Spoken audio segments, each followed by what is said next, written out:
देशभरात पावसाच्या परतीचे वेध लागण्याची वेळ आली असताना आता चक्रीवादळाची दाट शक्यता व्यक्त करण्यात येते। गुजरातमध्ये कमी दाबाचा पट्टा अधिक सक्रिय होण्याची शक्यता आहे आणि तो अधिक तीव्र होऊन चक्रीवादळात त्याचं रूपांतर होण्याची भीती व्यक्त करण्यात येते। तर दुसरीकडे राजस्थानमध्ये ही वादळी प्रणाली अरबी समुद्राच्या दिशेने पुढे सरकत आहे। अनेक राज्यांमध्ये सध्या मान्सून पुन्हा एकदा सक्रिय झालाय। बातमी पूर्ण पाहूया त्याआधी तुम्ही HPN मराठी न्यूज चॅनल पहिल्यांदाच पाहत असाल आणि अजूनही चॅनलला सबस्क्राइब केलं नसेल तर नक्की सबस्क्राइब करा, जेणेकरून आमचे अपडेट्स लवकरात लवकर तुमच्यापर्यंत पोहोचतील।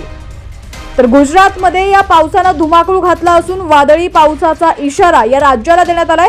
त्यामुळे अनेक नागरिकांचे सुरक्षित स्थळी स्थलांतर करण्यात आलंय। तर गुजरातसह केरळमध्येही पावसामुळे परिस्थिती बिघडत चालल्याचं दिसून येत आहे।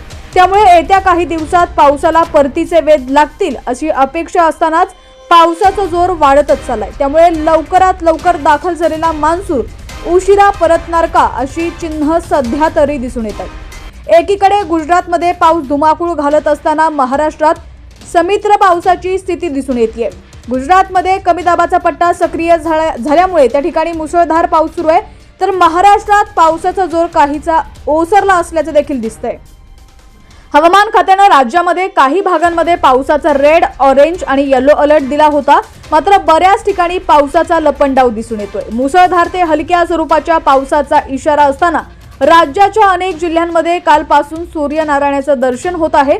विदर्भात काही ठिकाणी मुसळधार सरींचा अंदाज असला तरी सध्या तरी स्थिती तशी नाहीये। असह्य होईल असे उन्हाचे चटके विदर्भातील अनेक जिल्ह्यांमध्ये जाणवत असून दिवसाच्या तापमानात वाढ झाली आहे। दरम्यान गुजरातमधील कमी दाबाचा पट्टा आणखी किती तीव्र होतो यावर महाराष्ट्रातील पावसाचं प्रमाण अवलंबून असण्याचीही शक्यता आहे।